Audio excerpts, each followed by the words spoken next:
প্ৰথমতে আজি হেমন্ত বিশ্ব শৰ্মা কংগ্ৰেছখন ধ্বংস কৰিলে, এতিয়া কংগ্ৰেছৰ পৰা বিজেপিত আহি পেলাই তেওঁ এতিয়া বিজেপিখন ধ্বংস কৰি আছে। অসম মানে হিন্দু মুছলিমৰ কাজিয়াৰ মাজত তেওঁলোকে অসমত অসমীয়া লুপ্ত কৰি পেলালে।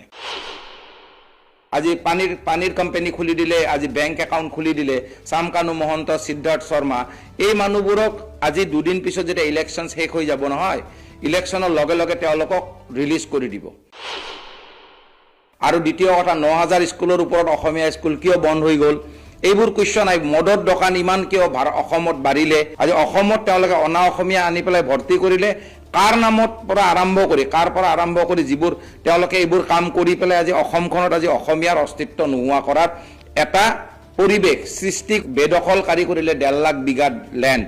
ইয়াৰ অৰ্থটো এটাই, ১.৫ লাখ বিঘা লেণ্ড যে তেওঁলোকে বেদখল কৰিলে, এই বিজেপি গভৰ্ণমেণ্টে এই মানুহবোৰ তেওঁলোকে ক'ত পঠালে। অসমত আজি জুবিন গাৰ্গৰ ক্ষেত্ৰত আজি তেওঁলোকৰ ন্যায়ৰ যাত্ৰাত আজি জিৰ', কাৰণ ভাষা কথাবোৰ ইমানে মিছলীয়া মিছা কথা ক'লে CM-এ। ৫,০০০ ভোট থকাৰ পিছতো বিজেপিয়ে অসমীয়া ভোট যদি ৫,০০০ থাকিলেও বিজেপিয়ে কিন্তু তাত অসমীয়া মানুহ দিব লাগিছিল। অসমৰ অস্তিত্ব, অসমত যদি অসমীয়াই নাথাকে অসমৰ অস্তিত্ব স্বাভিমান থাকিব জানো? মানে আত্মসন্মান অবিহনে সন্মানৰ কিবা মূল্য আছে জানো? আজি সাপে নিজৰ ছাল সলায় তেওঁক ডাঙৰ কৰিবৰ কাৰণে, কাৰণ নিজে যেতিয়া ডাঙৰ হ'ব লাগে তেতিয়া ছাল সলায়। গতিকে কথাষাৰ এটাই থাকিল, মানে আত্মসন্মান অবিহনে সন্মানৰ কোনো মূল্য নাই। তাৰমানে অসমত সাপে যদিও দুধ খায় নহয়, তেওঁ বিষে দিয়ে। গতিকে এষাৰ কথা থাকিল, এতিয়া অসমত অসমীয়াক লুপ্ত কৰিবৰ কাৰণে আজি এই গভৰ্ণমেণ্টে হওক বা অনা অসমীয়াই হওক, আজি যিটো চেণ্ট্ৰেল গুৱাহাটীৰ কথা ক'লে পংখী, তেওঁ আজি ইলেকশ্যনছ খেলিব, তেওঁ এটা যুৱ চাম হয়, অসমৰ অসমীয়া হয়, অসমৰ অস্তিত্ব স্বাভিমান হয়। গতিকে তাত যদি ৫,০০০ ভোটো আছিলে নহয়, ৫,০০০ ভোট থকাৰ পিছতো বিজেপিয়ে অসমীয়া ভোট যদি ৫,০০০ থাকিলেও বিজেপিয়ে কিন্তু তাত অসমীয়া মানুহ দিব লাগিছিল। কাৰণ অসমীয়াৰ অস্তিত্ব স্বাভিমান আত্মসন্মান ধৰিবৰ কাৰণে অসমত জয়াই অসমত ধনীৰ স্বাভিমানটো আমি ৰাখিবই লাগিব। আৰু ইয়াৰ জৰিয়তে এই গভৰ্ণমেণ্টে অনুভৱ কৰাইছে যে ভাৰত মাতা জয় কোৱাৰ মাজেৰে তেওঁলোকে অসমক লুপ্ত কৰিব বিচাৰিছে। তাৰে বহুতটা প্ৰমাণ আছে। আজি এই প্ৰমাণবোৰৰ অৰ্থ এটাই, আজি এই হিন্দুত্ববাদী গভৰ্ণমেণ্টখনে অসমত আজি জুবিন গাৰ্গৰ ক্ষেত্ৰত আজি তেওঁলোকৰ ন্যায়ৰ যাত্ৰাত আজি জিৰ', কাৰণ ভাষা কথাবোৰ ইমানে মিছলীয়া মিছা কথা ক'লে CM-এ। মানে মই এষাৰ কথা কৈছিলোঁ নহয়, যি জেগাত মানে ৰজা বেপাৰীয়ে সেই জেগাৰ প্ৰজা ভিখাৰী হয়। কিন্তু তেওঁক আচলতে অসমখনে ধ্বংস কৰিব বিচাৰিলে। অসমৰ অস্তিত্বত আজি চেণ্ট্ৰেল গুৱাহাটীত আজি তেওঁলোকে এটা অসমীয়া কেণ্ডিডেট বিচাৰি নাপালে। তাৰ মানে কি, তাত 50% মানে টোটেল অসমত যদি মই কওঁ এতিয়া 40% অফ আছামিজ আছে আৰু 60% অফ অনা অসমীয়া হৈ গ'ল। তেওঁলোকে আজি লেণ্ডবোৰ গুচোৱা কথা কৈছে আজি CM-এ, যে বেদখলকাৰী কৰিলে ১.৫ লাখ বিঘা লেণ্ড। ইয়াৰ অৰ্থটো এটাই, ১.৫ লাখ বিঘা লেণ্ড যে তেওঁলোকে বেদখল কৰিলে, এই বিজেপি গভৰ্ণমেণ্টে এই মানুহবোৰ তেওঁলোকে ক'ত পঠালে? এই যে মুছলিম মানুহ বুলি কৈছিল, হিন্দু মানুহ বুলি কৈছিল, বা মানুহবোৰক যে তেওঁলোকে ধ্বংস কৰি পেলাই ঘৰ বাৰী ভাঙিলে, ভাঙাৰ পিছত বেদখল কৰি এই মানুহবোৰ ক'ত গ'ল? প্ৰথম কথা। দ্বিতীয় কথা হ'ল কুৱেশ্যন এৰাইজ তেওঁৰ তাতে এটাই থাকিব, যে যদি CM-এ সঁচাকৈ বেদখল কৰিছিলে, এই মাটিবোৰ দিলে কাক?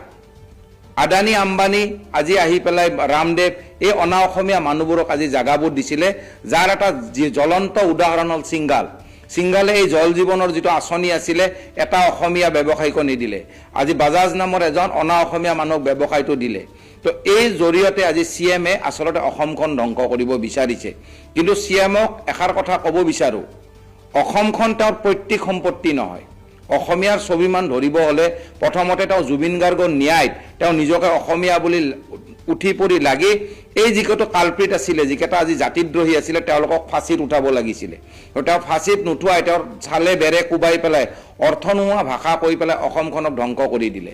আজি অসমত তেওঁলোকে অনা অসমীয়া আনি পেলাই ভৰ্তি কৰিলে, কাৰ পৰা আৰম্ভ কৰি যিবোৰ তেওঁলোকে এইবোৰ কাম কৰি পেলাই আজি অসমখনত আজি অসমীয়াৰ অস্তিত্ব নোহোৱা কৰাত এটা পৰিৱেশ সৃষ্টি কৰিছে, যাৰ একদম বাৰে কৈছোঁ জ্বলন্ত উদাহৰণ জুবিন গাৰ্গ, য'ত নেকি আজি সৰবগত সিদিনা ৰেলীত জুবিন গাৰ্গৰ লিফলেট, যোনে জাষ্টিছ ফৰ জুবিন গাৰ্গ লিখিছিলে, সেই লিফলেটবোৰো ছিঙি পেলালে। তাৰ মানে এইষাৰ কথা এষাৰে কথা ক'ব লাগিব, মানে তেওঁলোকে লাহে লাহে সাপবোৰে ছালবোৰ সলাই আছে আৰু ডাঙৰ হৈ আছে।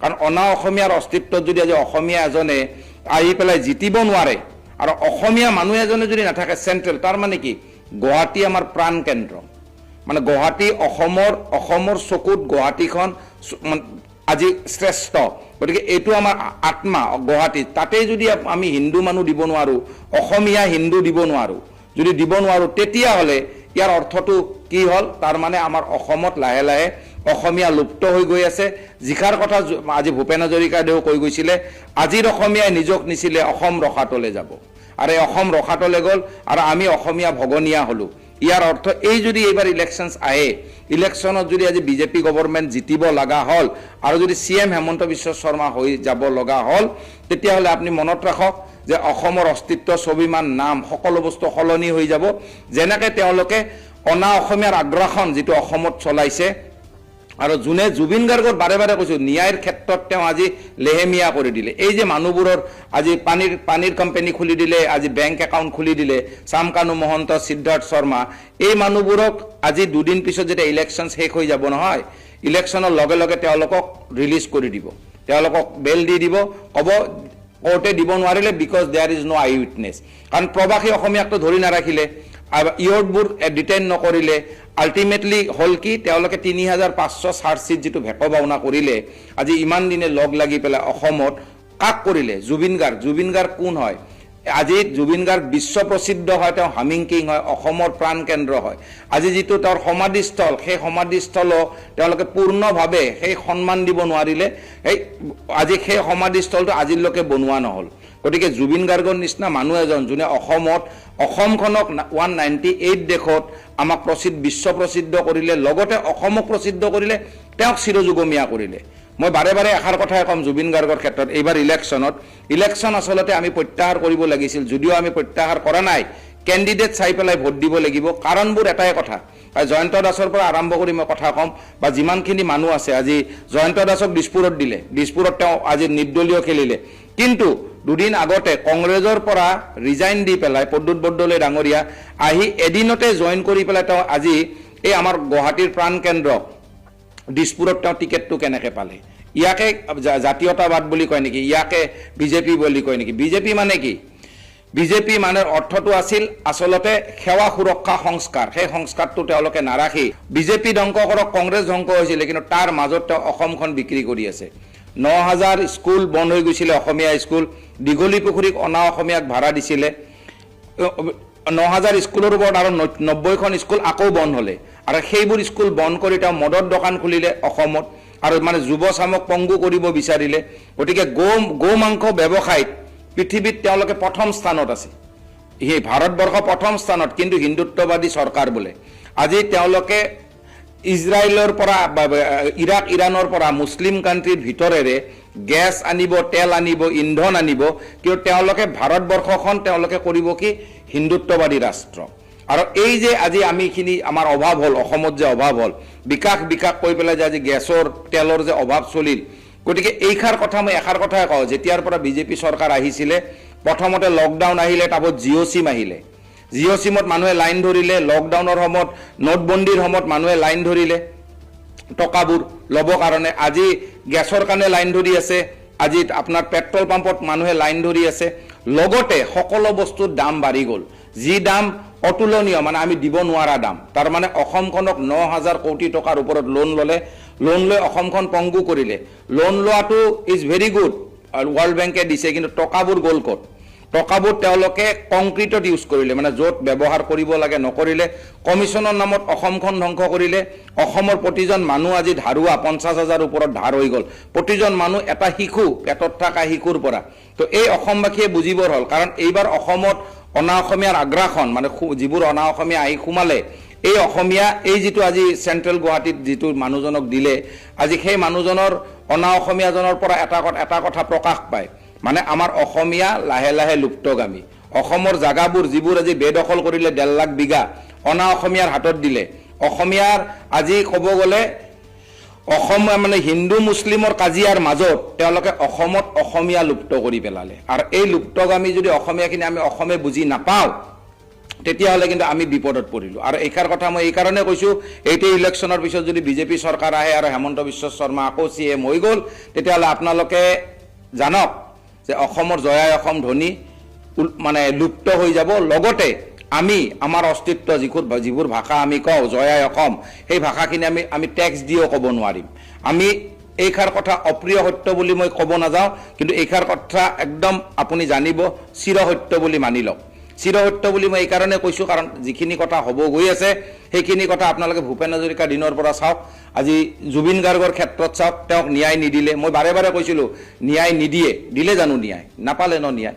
আৰু দিব, আৰু ইলেকশ্যনৰ পিছত লগে লগে বস্তুবোৰ সলনি হৈ যাব আৰু তেওঁলোকে তেওঁলোকৰ যিটো চৰিত্ৰ সেইটো প্ৰকাশ কৰিব অসমৰ আজি ধ্বংস কৰিবৰ কাৰণে। কিন্তু এইটো গভৰ্ণমেণ্ট, যিটো হিন্দুত্ববাদী গভৰ্ণমেণ্ট বুলি কয়, তাৰ মাজত এটা কথা ক'ম, জয়ন্ত ডাঙৰীয়া আজি দিছপুৰত খেলিছে, নিৰ্দলীয়, কিন্তু তেওঁ সংঘৰ পৰা অহা মানুহ, গতিকে তেওঁৰ অস্তিত্ব স্বাভিমানত তেওঁক কিছুমান কুৱেশ্যন কৰিব লাগে। গৌ মাংসই হওক, পৃথিৱীত কিয় শ্ৰেষ্ঠ স্থানত আহিলে ভাৰতবৰ্ষ, আৰু দ্বিতীয় কথা ৯,০০০ স্কুলৰ ওপৰত অসমীয়া স্কুল কিয় বন্ধ হৈ গ'ল, এইবোৰ কুৱেশ্যন আহিব। মদৰ দোকান ইমান কিয় অসমত বাঢ়িলে, এইবোৰ কুৱেশ্যন তেওঁ থাকিব লাগিব, কৰিব লাগিব। জুবিন গাৰ্গৰ ন্যায়ৰ বিষয়ে তেওঁ কুৱেশ্যন কৰিব লাগিব, তেতিয়াহে অসমীয়া হ'ব। জয়াই অসম ধ্বনিটো ক'ব লাগিব, কাৰণ এইবোৰ কথা যদি নকয় অসম কিন্তু ধ্বংসমুখী। য'ত নেকি এই অনা অসমীয়াজনে, যোনে জয়াই অসমে ভালকৈ ক'ব নোৱাৰে, তেওঁক যদি এইবাৰ অসমীয়াই ভোট দিয়ে আচলতে অসমীয়া লজ্জিত হ'ব। সেইকাৰণে মই কৈছোঁ যে এইবাৰ অসমত পাৰ্টি চাই ভোট দিয়ক। যুৱচাম হওক বা যিবোৰ যোগ্য ভোগ্য বসুন্ধৰা, এইষাৰ কথা মনত ৰাখিব লাগে। বাৰে বাৰে কৈছোঁ, সাপে ছাল সলুৱাই ডাঙৰ হ'ব কাৰণে। গতিকে কথাষাৰ মনত ৰাখিব। মানে দুধ খাই বিষ দিয়া পৰিৱেশটো অসমত আনিলে কোনে? হেমন্ত বিশ্ব শৰ্মা। আৰু এইখিনি কথা তেওঁ ধ্বংস কৰি আহিছে কংগ্ৰেছৰ পৰা আজি বিজেপিৰ লোক। এতিয়া বিজেপিও ধ্বংস কৰিলে, কিন্তু তাৰ মাজত তেওঁ অসমখন ধ্বংস কৰিলে, সেইটোৱে দুখিত। এতিয়া তেওঁ অসমৰ নাম সলনি কৰাৰ মাথা মাৰিব। গতিকে এইষাৰ কথা মনত ৰাখক। য'ত জুবিন গাৰ্গে ন্যায় পোৱা নাই, আচলতে ইলেকশ্যন প্ৰত্যাহাৰ কৰিব লাগে। যদিও প্ৰত্যাহাৰ কোনো কৰা নাই বা ইলেকশ্যন আহিলে মানুহবোৰে পাৰ্টি চাই ভোট দিয়ক। যেতিয়া অসমত ধনী জয়াই অসম আমি জীয়াই ৰাখিব পাৰোঁ, লগতে অসমৰ স্বাভিমান আত্মসন্মান আমি জীয়াই ৰাখিব পাৰোঁ। কাৰণ অসমত অসমীয়াৰ অবিহনে অসমৰ কোনো অস্তিত্ব নাই।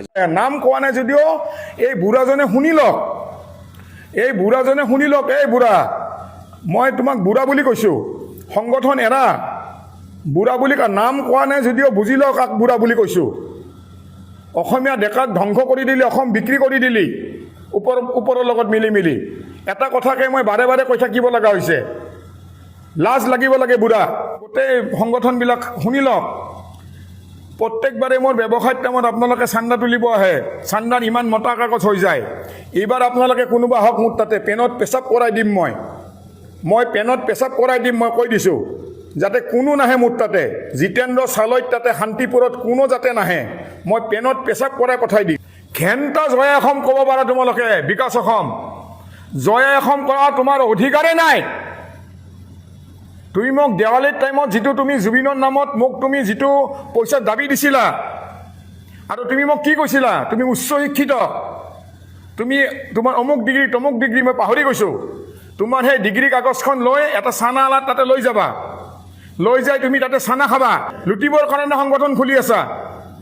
আজি তুমি কি আছিল বিললাচি থানাত তোমাক বহিষ্কাৰ কৰিছে, কিন্তু তুমি এজন গুণ্ডা হয়, তুমি গুণ্ডা হয়। আৰু তুমি কোৱাচোন, তোমাৰ কি ইনকাম আছে? ইনোভাত যে ঘূৰা, তুমি কি ব্যৱসায় কৰা? তুমি যে ইনোভাত ঘূৰা, কি ব্যৱসায় কৰা তুমি? মোক কোৱাচোন, ক'ৰ পৰা পালা তুমি টকা? কি ব্যৱসায় কৰা? আছে তোমাৰ ইনকাম টেক্সৰ ফাইল? জন্মগতভাৱে মোৰ জন্ম যিহেতু মোৰ চেণ্ট্ৰেল গুৱাহাটীত, মোৰ তেজ উতলি আছে, মোৰ ৰাতি টোপনি নাহে। দুটা স্লিপিং টেবলেট খায়ো টোপনি নাহে, যে মই এজন অনা অসমীয়া বহিৰাগতৰ হেৰিত থাকিব লাগিব, শাসনত মই থাকিব লাগিব। মোৰ এই বস্তুটো হজম হোৱা নাই। গোটেইবিলাক সংগঠন বিক্ৰী হৈ গ'ল। তেওঁলোকে জয়া অসম দিয়াৰো কোনো অধিকাৰ নাই, তেওঁলোকৰ কোনো অস্তিত্বই নাই। যে মই প্ৰষ্টিটিউটৰ লগত তুলনা কৰিছোঁ, অসমীয়া লজ্জাজনক কথা এইটো এটা তেওঁলোকৰ কাৰণে, যে প্ৰষ্টিটিউটৰ লগত তুলনা কৰিছোঁ। প্ৰষ্টিটিউট এটাই যেনেকৈ নিজৰ অভাৱৰ কাৰণে দেহটো বিক্ৰী কৰে, তেওঁলোকে নিজৰ অভাৱ পূৰণ কৰিবৰ কাৰণে অসমখন বিক্ৰী কৰি দিলে। তেওঁলোকে যি কৰা এই ঘেণ্টা কৈছোঁ মই, মোৰ ওচৰত তোমালোকে নাহিবা। 1 টকাও মই অনুদান নিদিওঁ, কাৰণ তোমালোকৰ অসমৰ প্ৰতি কোনো অনুদান নাই। ভাবি কি তেওঁলোকে মোৰ ফটকা ব্ৰহ্মপুত্ৰত দলিয়াই দিম বুলি তেওঁলোকে একচুৱেলি ব্লেকমেইলিং কৰিছিল। আহি মোৰ তাতে পইচা ল'লে হয়, কাৰণ জুবিন গাৰ্গক লৈ তেওঁলোকৰ কোনো একো মতলব নাছিল নেকি? নাই, জুবিন গাৰ্গক লৈ মতলবটো তেওঁলোকৰ হ'বই নোৱাৰে। সেইবিলাক জুবিন অনুৰাগী হ'বই নোৱাৰে। জুবিন অনুৰাগী এইবিলাক সংগঠন হ'বই নালাগে, হ'ব নোৱাৰেই, তাৰমানে নালাগে নহয়, হ'ব নোৱাৰেই। জুবিনৰ এইটো আদৰ্শই নহয়, জুবিনৰ আদৰ্শ নহয় দেই, এইটো কেতিয়াও নহয়। আৰু তেওঁ নিজৰ সুবিধাৰ কাৰণে বিজেপিত গৈছে। আজি তেওঁ বিজেপিত যাব আৰু কালি ক'ৰবাত যাব, নিজৰ সুবিধা অনুযায়ী ইহঁতে দৌৰি থাকে, খালি নিজৰ পকেট গৰম কৰিবৰ কাৰণে, বাকী একো নাই। চেণ্ট্ৰেল গুৱাহাটীবাসীক মই অকল খিলঞ্জীয়া বুলি নহয়, গোটেই মাৰোৱাৰী সমাজ, বঙালী সমাজ, নেপালী আৰু বিভিন্ন যিমান জনগোষ্ঠী আছে সকলোকে বিনম্ৰতাৰে অনুৰোধ কৰিছিলোঁ, কুংকি চৌধুৰীক যাতে অসম জাতীয় পৰিষদৰ জাহাজৰ ছবিত ভোট দি জয়যুক্ত কৰক। নমস্কাৰ অসমবাসী ৰাইজ। আজি কিছুদিনৰ পৰা আগতে মই এনেকৈ ফেচবুক বা নিউজত ঠিক এনেকুৱা অহা নাছিলোঁ, কিন্তু বৰ্তমান পৰিস্থিতিৰ কাৰণে আহিব লগা হ'ল। মানে নিজৰ মনটোক মই ধৰি ৰাখিব পৰা নাই। মানে ডেইলি মোক টানি আনি আছে যে মই মানে ফেচবুক পোষ্ট দিওঁ, আৰু মই ফেচবুক পোষ্টবিলাক মই আগতেও কৈছোঁ, মোক কোনো ফলোৱাৰৰ কাৰণে বা মোৰ ভাইৰেল হ'বৰ ইচ্ছা নাই, বা মোক কোনো TRP নালাগে, বা মোক ফেচবুকৰ পৰা কোনো ইনকাম নালাগে। এতিয়া মোৰ এটা বাল্যকালৰ কথা আপোনালোকৰ আগত মই উত্থাপন কৰিব ওলাইছোঁ। মোৰ জন্ম 1973। যেতিয়া অসম আন্দোলন হয় তেতিয়া মোৰ কিজানি বয়স আছিল জাষ্ট 73 পৰা হ'লে তোমাৰ 8-9 বছৰ মোৰ বয়স হ'ব। এদিন ঠিক 7টামান বজাত, 7টা 7:30 বজাত, অলপ ভুল হ'ব পাৰে, 7টা 7:30 বজাত হঠাৎ ঘৰত দৌৰা-দৌৰি 3জনমান ডেকা ল'ৰা আমাৰ ঘৰত আহি লুকালে। চুকে কোণে লুকালে, কোনোৱে পাকঘৰত সোমালে। লগে লগে CRP আহিলে, আহি তেওঁলোকক এনেকুৱা মাৰিলে, মোৰ গোটেই ঘৰৰ বাৰাণ্ডা তেজেৰে ৰঙালী হৈ গ'ল। আৰু আজিও মোৰ সেই তেজৰ চেকুৰা মোৰ চকুত মোৰ ভাঙি আছে, আজিও ভাঙি আছে। মোৰ মায়ে সেই তেজৰ চকুৰা কাপোৰেদি মুচিছিলে, সেই তেজৰ চকুৰা আজি কাপোৰেৰে মুচিছিলে। কিন্তু আজি অসমৰ সংগঠনবিলাকে সেই অসম আন্দোলনৰ কথা পাহৰি গ'ল। অসম আন্দোলনৰ কথা পাহৰি গ'ল, গোটেই সংগঠন বিক্ৰী হৈ গ'ল। আজি সেই অসম আজি আৰু নাই, আমি সেই অসমত আমি বাস কৰা নাই। এখন সেই 1980, 85, 90 অসম এতিয়া নাই। এতিয়া সম্পূৰ্ণ এখন বেলেগ অসম, আৰু মেক্সিমাম সংগঠনেই ধ্বংসকাৰী সংগঠন। মই এতিয়া খবৰ পাইছোঁ যে আৰু এটা নতুনকৈ ধ্বংসকাৰী সংগঠন এটা খুলিব ওলাইছে, বিকাশ অসমে। সংগঠনটোৰ নাম হ'ল, মই আপোনালোকক জনাই আছোঁ, সংগঠনটোৰ নাম হ'ল নতুন সপোন, নতুন আশা, ভৱিষ্যতৰ কিছু কামৰ পৰিকল্পনা কৰিলোঁ। অসমৰ উন্নতিৰ স্বাৰ্থত আমাৰ এই প্ৰচেষ্টা অব্যাহত থাকিব। জয় অসম। ঘেণ্টা জয় অসম ক'ব পাৰা তোমালোকে, বিকাশ অসম। জয় অসম কৰা তোমাৰ অধিকাৰেই নাই। তুমি মোক দেৱালীৰ টাইমত যিটো তুমি জুবিনৰ নামত মোক তুমি যিটো পইচাৰ দাবী দিছিলা, আৰু তুমি মোক কি কৈছিলা, তুমি উচ্চ শিক্ষিত, তুমি তোমাৰ অমুক ডিগ্ৰী তমুক ডিগ্ৰী, মই পাহৰি গৈছোঁ। তোমাৰ সেই ডিগ্ৰী কাগজখন লৈ এটা চানা আলাত তাতে লৈ যাবা, লৈ যাই তুমি তাতে চানা খাবা। তোমাৰ ডিগ্ৰীৰ কোনো ভেলু নাই, সেনেকুৱা ডিগ্ৰীৰ কোনো ভেলু নাই, কোনো মূল্য নাই। তুমি অসমৰ পৰা বাহিৰ হৈ যোৱা। বাকীবিলাককো কৈছোঁ, বাহিৰ হৈ যোৱা। এইবিলাক সংগঠন আৰু নুখুলিবা, আৰু ধ্বংসকাৰী সংগঠন নুখুলিবা। লুটিবৰ কাৰণে সংগঠন খুলি আছা। আজি তুমি কি আছিল, বিললাচি থানাত তোমাক বহিষ্কাৰ কৰিছে। তোমাক যেতিয়া মই FIR দিছিলোঁ, বিললাচি থানাৰ গোটেইবিলাকৰ ওপৰত দিয়া নাছিলোঁ, কাৰণ বিললাচি থানাত বহুত ভাল মানুহ আছে, মই তেওঁলোকৰ প্ৰতি ভক্তি আছে আৰু আগলৈও থাকিব। মই বিললাচি থানাৰ গোটেইবিলাকৰ ওপৰত FIR দিয়া নাছিলোঁ, অকল তোমাৰ ওপৰত দিছিলোঁ আৰু কেইজনমানৰ ওপৰত দিছিলোঁ। কিন্তু তুমি এজন গুণ্ডা হয়, তুমি গুণ্ডা হয়। আৰু তুমি কোৱাচোন, তোমাৰ কি ইনকাম আছে ইনোভাত যে ঘূৰা? তুমি কি ব্যৱসায় কৰা? তুমি যে ইনোভাত ঘূৰা, কি ব্যৱসায় কৰা তুমি মোক কোৱাচোন? ক'ৰ পৰা পালা তুমি টকা? কি ব্যৱসায় কৰা? আছে তোমাৰ ইনকাম টেক্সৰ ফাইল? মোক জনোৱাচোন, অসমবাসী ৰাইজক জনোৱা। চালা, জাতিক লৈ বেপাৰ কৰিব আহিছা, সংগঠন খুলিব আহিছা, আৰু এটা নতুন সংগঠন, আৰু এটা ধ্বংসকাৰী সংগঠন। নুখুলিবা এইবিলাক সংগঠন। মই অনুৰোধ কৰিছোঁ এইবিলাক সংগঠনৰ যাতে বিকাশ অসমৰ যিটো নতুন সংগঠন, মই আকৌ নামটো কৈছোঁ, সংগঠনটোৰ নাম হৈছে নতুন লক্ষ্য ভৱিষ্যতৰ কিছু পৰিকল্পনা কৰিলোঁ অসমৰ স্বাৰ্থত আমাৰ এই প্ৰচেষ্টা জয়ে অসম। ইয়াতে নাই, ইয়াতে সংগঠনটোৰ নাম নাই, কি সংগঠন দিব মই নাজানো, কিন্তু কোনো যাতে যোগ নিদিয়ে। আপোনালোকে এইটো চাই লওক, এইটো তেওঁলোকৰ পোষ্ট, আপোনালোকে এই পোষ্টটো চাই লওক, এই পোষ্টটো চাই লওক। তেওঁলোকে এইটো নতুন খুলিব, নতুনকৈ তেওঁলোকে এইটো খুলিব, যাতে কোনো যাতে এই সংগঠনটোত যাতে কোনো যাতে যোগ নিদিয়ে।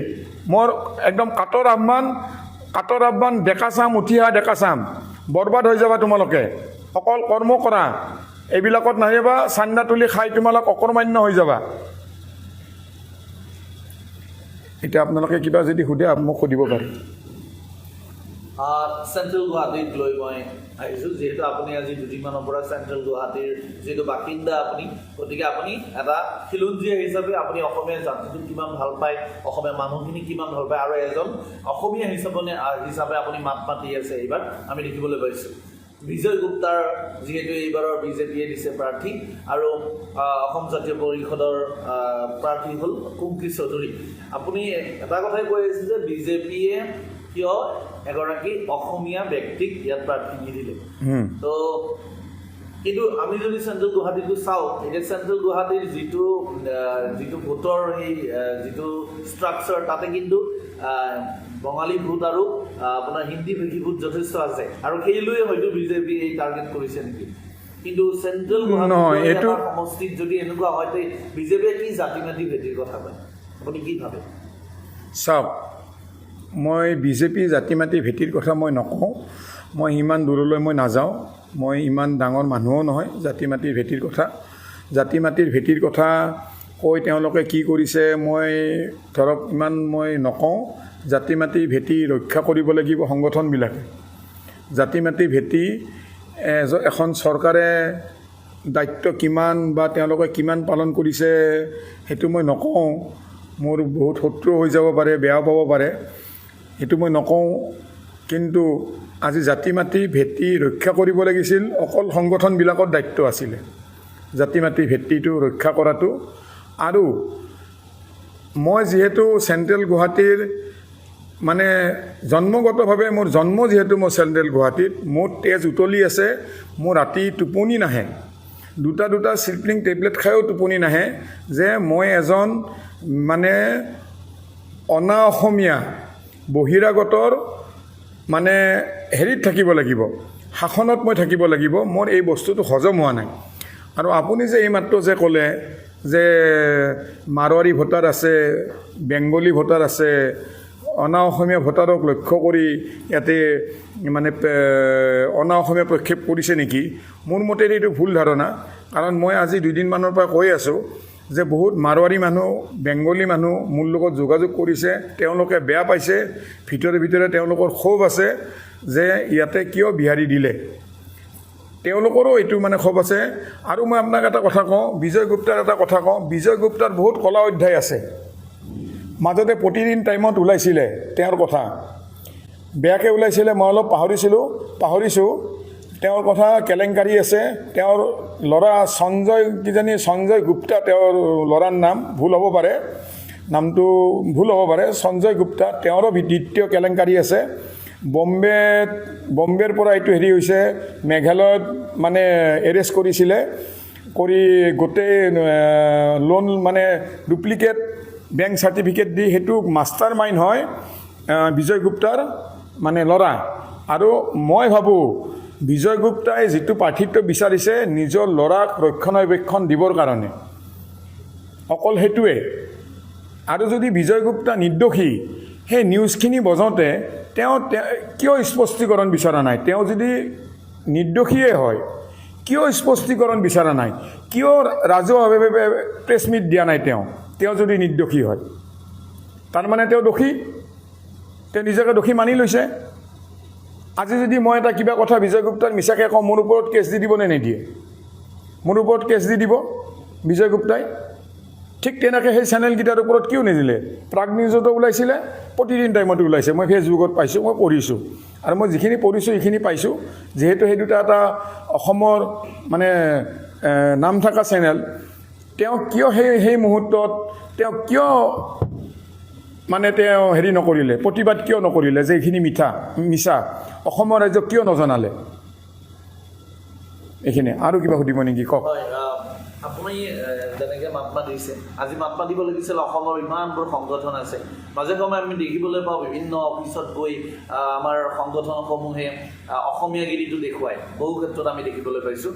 তেনে সময়ত এতিয়া দীপাৱলীৰ সময়তে হওক বা আপোনাৰ ওপৰত যিটো এটা বেলেগ ধৰণৰ এটা হৈছিল, সকলো সংগঠন লাগি গৈছিল। কিন্তু এতিয়া যিটো সময়ত অতিকৈ প্ৰয়োজন অসমীয়াৰ বাবে এই চেণ্ট্ৰেল গুৱাহাটীত, সেই আমাৰ বহুতকেইটা সংগঠন আছে, কোনো এটা সংগঠনে কিন্তু বিজয় গুপ্তাৰ এই যিটো প্ৰাৰ্থিত্ব, এই প্ৰাৰ্থিত্বৰ বিৰুদ্ধে একো এটা মাত মতা নাই। আচৰিত কথা, টাই আহোমৰ ফালৰ পৰাও একো কোৱা নাই, আৰু টাই আহোমে অলৰেডি বিজয় গুপ্তাক এটা বঁটা দি থৈ দিছে।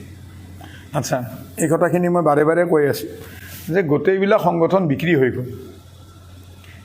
তেওঁলোকে জয় অসম দিয়াৰো কোনো অধিকাৰ নাই, তেওঁলোকৰ কোনো অস্তিত্বই নাই, তেওঁলোক বিক্ৰী যায়। মই যোৱাকালি কৈছোঁতো, যোৱাকালি এটা মই মোৰ ফেচবুকত ওলাইছে যে মই অসমৰ গোটেইবিলাক কনে দে ভাল আছে তাৰে মাজত, যে মই প্ৰষ্টিটিউটৰ লগত তুলনা কৰিছোঁ।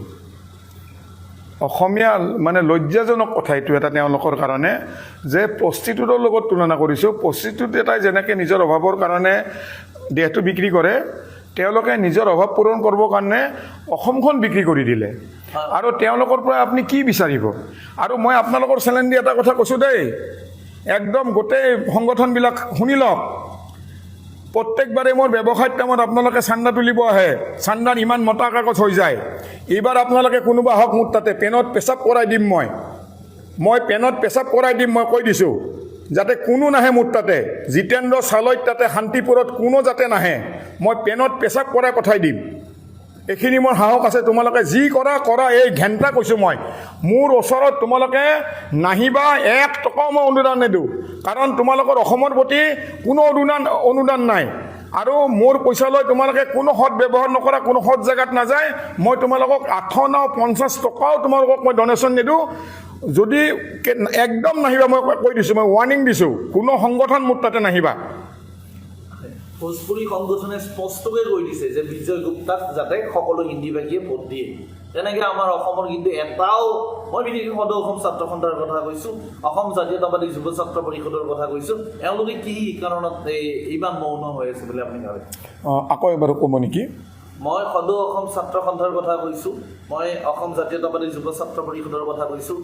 বীৰ লাচিত সেনাৰ শৃংখল চলিয়া যি অনবৰতে দিনে ৰাতি খিলঞ্জীয়া অসমীয়াৰ হৈ মাত মাতি থকা বুলি কয়, কিন্তু আজি ভোজপুৰী সন্থাৰ পৰা ছাত্ৰ সংগঠনে স্পষ্টকৈ কৈছে যে হিন্দীভাষীয়ে যাতে সম্পূৰ্ণ ভোট বিজয় গুপ্তাক দিয়ে। কিন্তু আমাৰ অসমৰ কোনো এটা দল সংগঠনে এতিয়ালৈকে আমাৰ অসমীয়া প্ৰাৰ্থীগৰাকীক লৈ একো। সেইটোৱেতো লজ্জাজনক কথা। আজি অসমত থাকি তেওঁলোকৰ একতাটো চাওক, আমাৰ অসমীয়া সংগঠনৰ একতাটো চাওক। সেইখিনিয়েতো মই ইমান দিনৰ পৰা ৰিপিট কৰি আছোঁ, যে অসমত আহি বাহিৰাগত মানুহৰ একত্ৰিত হৈ গ'ল আৰু আমাৰ অসমখনৰ মানুহখিনি ভাগ ভাগ হৈ গ'ল। সংগঠনবিলাকেই দোষী। আজি আপুনি যিটো ভোজপুৰী সংগঠনৰ কথা ক'লে, মই তেওঁলোকক যিটো জাতিটোৰ কাৰণে মাত মাতিছে, মই সন্মান দিছোঁ তেওঁলোকক। ঠিক কথা কৈছে তেওঁলোকে ঠিক কথা কৈছে, মই তেওঁলোকক ছাপোৰ্ট কৰিছোঁ। মই সেই বুলি বিজয় গুপ্তাক মই ভোট দিয়াৰ কথা কোৱা নাই।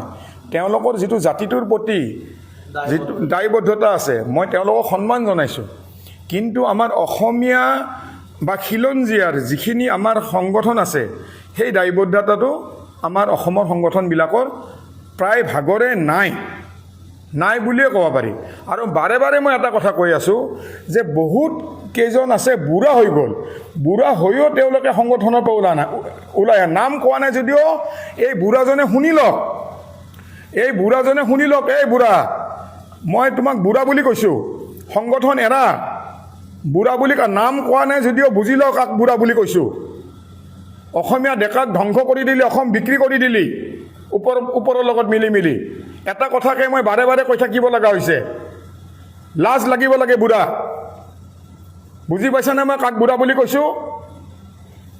হয় মই একেবাৰে শেষ এটা প্ৰশ্নলৈ আহিছোঁ দীপাৱলীৰ সময়ত আপোনাৰ ওপৰত বহু সংগঠনে বিভিন্ন ধৰণে আপোনাৰ লগত লাগিছিল আপুনি অসমীয়া নহয় বুলি চাৰিওফালে প্ৰচাৰ কৰিছিল এজন অসমীয়া হৈও অমুক তমুক এনেকুৱা বিভিন্ন ধৰণৰ কথা এই তেনেকুৱা এটা সংগঠন আছিল একত্ৰিত যুৱ পৰিষদ বিদ্যুৎ কলিতাই কিন্তু আজি কিছুদিন আগত প্ৰদ্যুৎ বৰদলৈৰ লগত একেলগে বিজেপিত যোগ দিছে চাওক সেইবিলাক হৈছে মই আগতে কৈছোঁ ঘিণ লগা সংগঠন মই তেওঁলোকক ফটো পৰ্যন্ত দি দিছোঁ অসমৰ ৰাজ্য দাবী কৰিছিল নেকি তেওঁলোকে দাবী মানে কি তেওঁলোকে মোৰ ফটকা ব্ৰহ্মপুত্ৰত দলিয়াই দিম বুলি তেওঁলোকে একচুৱেলি ব্লেকমেইলিং কৰিছিল আহি মোৰ তাতে পইচা ল'লে হয় কাৰণ মানে জুবিন গাৰ্গক লৈ তেওঁলোকৰ কোনো একো মতলব নাছিল নেকি নাই জুবিন গাৰ্গক লৈ মতলবটো তেওঁলোকৰ হ'বই নোৱাৰে সেইবিলাক জুবিন অনুৰাগী হ'বই নোৱাৰে জুবিন অনুৰাগী এইবিলাক সংগঠন হ'বই নালাগে হ'ব নোৱাৰেই তাৰমানে নালাগে নহয় হ'ব নোৱাৰেই জুবিনৰ এইটো আদৰ্শই নহয় জুবিনৰ আদৰ্শ নহয় দেই এইটো কেতিয়াও নহয় আৰু তেওঁ নিজৰ সুবিধাৰ কাৰণে বিজেপিত গৈছে আজি তেওঁ বিজেপিত যাব আৰু কালি ক'ৰবাত যাব নিজৰ সুবিধা অনুযায়ী ইহঁতে দৌৰি থাকে খালি নিজৰ পকেট গৰম কৰিবৰ কাৰণে বাকী একো নাই শেষত আপুনি চেণ্ট্ৰেল গুৱাহাটীবাসীক লৈ কি ক'ব চেণ্ট্ৰেল গুৱাহাটীবাসীক মই অকল খিলঞ্জীয়া বুলি নহয় গোটেই মাৰোৱাৰী সমাজ বঙালী সমাজ নেপালী আৰু বিভিন্ন যিমান জনগোষ্ঠী আছে সকলোকে বিনম্ৰতাৰে অনুৰোধ কৰিছিলোঁ পুংকি চৌধুৰীক যাতে অসম জাতীয়তা পৰিষদৰ জাহাজৰ ছবিত ভোট দি জয়যুক্ত কৰক তেখেত বহুত উচ্চ শিক্ষিত বাহিৰৰ পৰাই তেওঁ মানে শিক্ষা লৈ অহা আৰু সেনেকুৱা যদি আমি প্ৰতিনিধিত্ব পাওঁ আমাৰ এই চেণ্ট্ৰেল গুৱাহাটী সমষ্টিটো বহুত উন্নতি সাধন হ'ব এই দুৰ্নীতিগ্ৰস্ত বিজয় গুপ্তাই কি কৰিব নিজৰ তেওঁ দোকানতে তেওঁ মানে খিলঞ্জীয়া মানুহ নাৰাখে তেওঁ অসমীয়া ভাষা ক'ব নোৱাৰে আজি যদি এজন মানুহে তেওঁক কিবা অসমীয়াত কিবা মানে এটা প্ৰব্লেমৰ কথা ক'ব যায় সেই তেওঁ কি কৈছে বুজিয়ে নাপাব কিজানি বেলেগক অসমীয়া মানুহ ৰাখিব লাগিব যে কি কৈছে সুধিব লাগিব এইখিনি কথাই মানে তেওঁ ভালকৈ বুজি নাপায় তেওঁ খালি মিডিয়াৰ আগত ভাঙাকৈ কাৰোবাৰ দ্বাৰা সুধি কেনেকৈ কি ক'ম সেইখিনি অসমীয়া জানা দেখাইছে তাৰ বাহিৰে তেওঁ অসমীয়া নাজানে আৰু তেওঁৰ দোকানত গ'লেও হিন্দীত কথা ক'ব লাগে আৰু তেওঁ দোকানতো গোটেই হিন্দীভাষী ৰূপজ্যোতি কুৰ্মী ডাঙৰীয়াতকৈ তেখেতৰ পত্নী বেছি ভাল হয়তো ৰাজনৈতিক নেত্ৰী হ'ব পাৰিব যেন লাগিছে গতিকে ৰূপজ্যোতি কুৰ্মী ডাঙৰীয়াই তেখেতৰ আসনখনেই পত্নীলৈ এৰি দিলে ময়ে বেছি ভাল পাম কাৰণ মই বিচাৰোঁ যে নাৰী ওলাই আহক যিসকল যোগ্য হয় সবল হয় আৰু পত্নীগৰাকী যদি বেছি ভাল হয় তেতিয়াহ'লে ৰূপজ্যোতি কুৰ্মী ডাঙৰীয়াই তেখেতক যোগ্যতাৰ আসনখনত অধিষ্ঠিত কৰাটো আচলতে বেছি প্ৰয়োজনীয় দ্বিতীয়তে ৰূপজ্যোতি কুৰ্মী ডাঙৰীয়াই ইয়াত যিমান বছৰ ধৰি আচলতে তেখেত জনপ্ৰতিনিধি হৈ আছে বিগত সময়বোৰত তেখেতৰ পত্নীও চাগে ওতঃপ্ৰোতভাৱে জড়িত হৈ আছে গতিকে ৰূপজ্যোতি কুৰ্মী ডাঙৰীয়াৰ পত্নীও হয়তো দেখিছে যে শ্ৰমিকসকলৰ সন্তানে আমাৰ কৃষকৰ সন্তানে খোৱা পানী পোৱা নাই তেখেতসকলৰ ঘৰত হয়তো ৱাটাৰ পিউৰিফায়াৰ থাকিব পাৰে তেখেতসকলে সাধাৰণ শ্ৰমিকৰ সন্তানে আচলতে মাছৰ কাৰ্টুনত পানী ফিল্টাৰ কৰি খাব লগা বা জুৰিৰ পৰা তুলি অনা পানী ঘৰৰ ফিল্টাৰত কৰি খাব লগাৰ যিটো যন্ত্ৰণা সেইটো উপলব্ধি কৰিব পাৰিছেনে নাই নাজানো কিন্তু আমিবোৰ খাটি খোৱা খেতিয়কৰ ঘৰৰ মানুহ আমি এই কষ্টবোৰ বুজি পাওঁ আজি সীমা সমস্যাৰ সময়ত আচলতে বুকুত সন্তানক সাৱটি শুবলৈ বাধ্য হোৱা মাকগৰাকীয়ে যি যন্ত্ৰণা উপলব্ধি কৰে যে মোৰ ওপৰত অত্যাচাৰ হ'ব নেকি শুই থাকোঁতে ঘৰখন কোনোবাই ভাঙি দিব নেকি জ্বলাই দিব নেকি এই নিৰাপত্তাহীনতাত ভুগি থকা প্ৰতিজন পিতৃ মাতৃৰ যি অসহায় কাতৰ অনুভৱ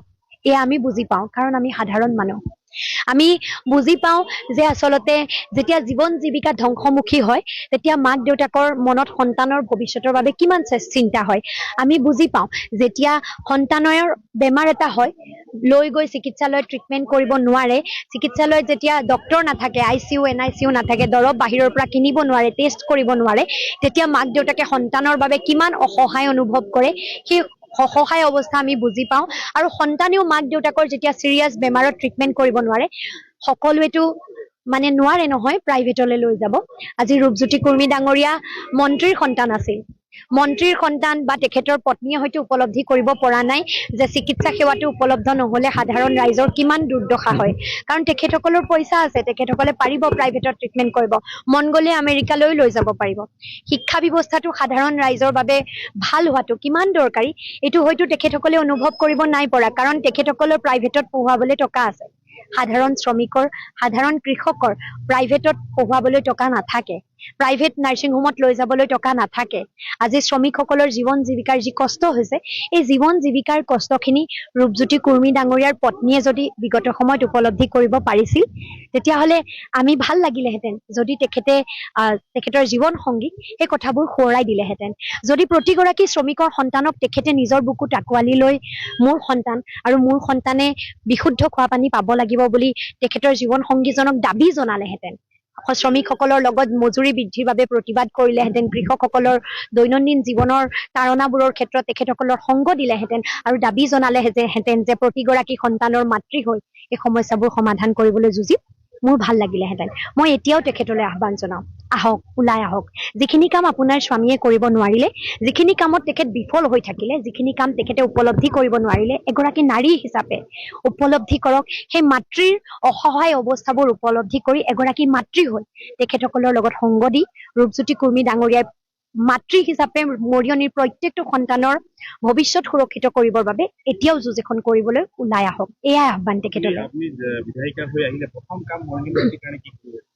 চাওক, সমস্যা আছে সমষ্টিটোত। প্ৰথম মোক যিটো কথা ৰাইজে সকলো অঞ্চলতে অৱগত কৰিছে যে খোৱা পানী টুপি নাই।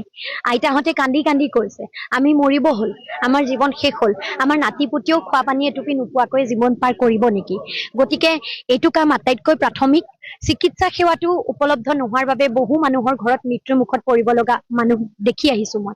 গতিকে চিকিৎসা সেৱাটো সকলো অঞ্চলৰ ৰাইজৰ সুবিধাৰ্থে আৰু সামগ্ৰিকভাৱে সমষ্টিটোৰ বাবে উন্নত মানদণ্ডৰ চিকিৎসালয়, য'ত NICU, PICU থাকে, য'ত ICU থাকে, য'ত চিকিৎসক থাকে, স্পেচিয়েলিষ্ট থাকে, য'ত সকলো ধৰণৰ টেষ্ট কৰিব পৰা মেচিন থাকে, যাতে ৰাইজে ইয়াৰ পৰা যোৰহাটৰ পৰা ডিব্ৰুগড়, গুৱাহাটী হাবাথুৰি খাই থাকিবলগীয়া নহয়।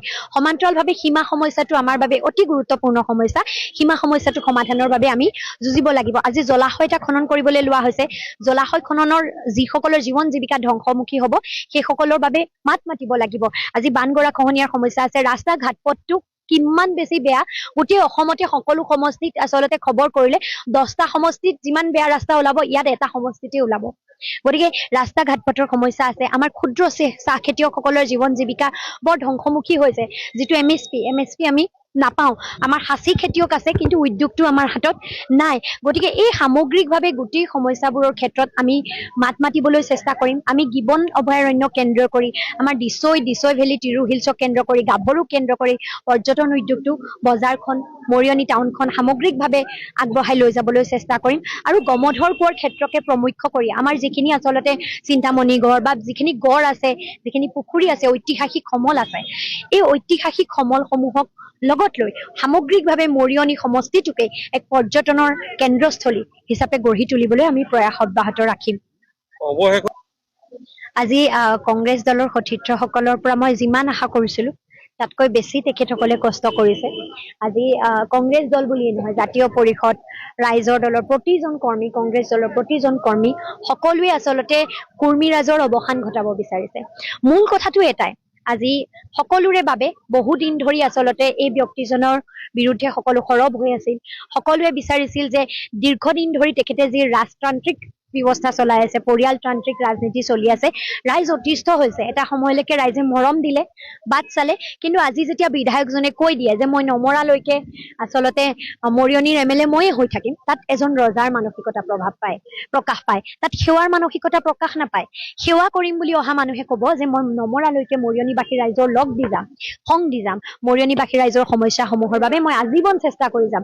তেখেতে কৈছে মই MLA হৈ থাকিম। নাই নেকি আমাৰ T-টাইপ কমিউনিটিতে অন্য যোগ্য ব্যক্তি নাই নেকি? সকলো দলতে আছে। তেখেতে নিজৰ আসনখন, তেখেতেতো কৈ থাকে মই চাহ শ্ৰমিকৰ সন্তান বুলি, নহয়তো, তেখেত মন্ত্ৰীৰ সন্তান। আছে নেকি কেতিয়াবা তেখেত লাইনৰ ঘৰত? চাহ শ্ৰমিকৰ জীৱনত শুই উঠাৰ পৰা যিখন জীৱন সংগ্ৰাম, পানী টুপি আনি গাটো ধোৱাৰ পৰা, গেলা পচা পানী খাই ৰাতিপুৱাই কৰ্মস্থলীলৈ ওলাই যোৱাৰ যিখন সংগ্ৰাম, কুৰ্মী ডাঙৰীয়াই দেখিছেনে সেইখন সংগ্ৰাম?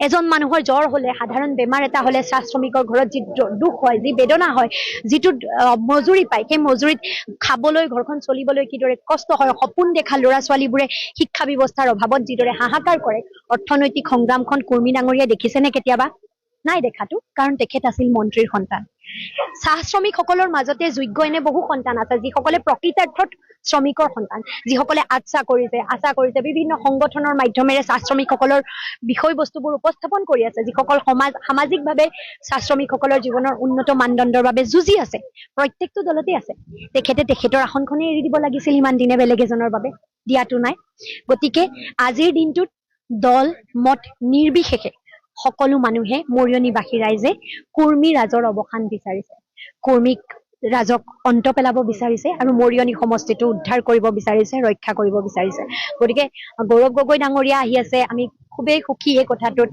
তেখেতসকলে যথেষ্ট সহযোগ কৰিছে পল্লৱী বাই যথেষ্ট ইনভলভ হৈছে মোৰ লগত আমাৰ অখিল গগৈ ডাঙৰীয়া আহি আছে কংগ্ৰেছৰ আমাৰ ব্লক পৰ্যায়ৰ মণ্ডল পৰ্যায়ৰ বুথ পৰ্যায়ৰ সকলো ব্যক্তিবৰ্গীয় আমাৰ লগত জড়িত হৈ আছে আমি এইবাৰ কুৰ্মী ৰাজৰ অন্ত পেলাম কথাটো সিমানেই ধন্যবাদ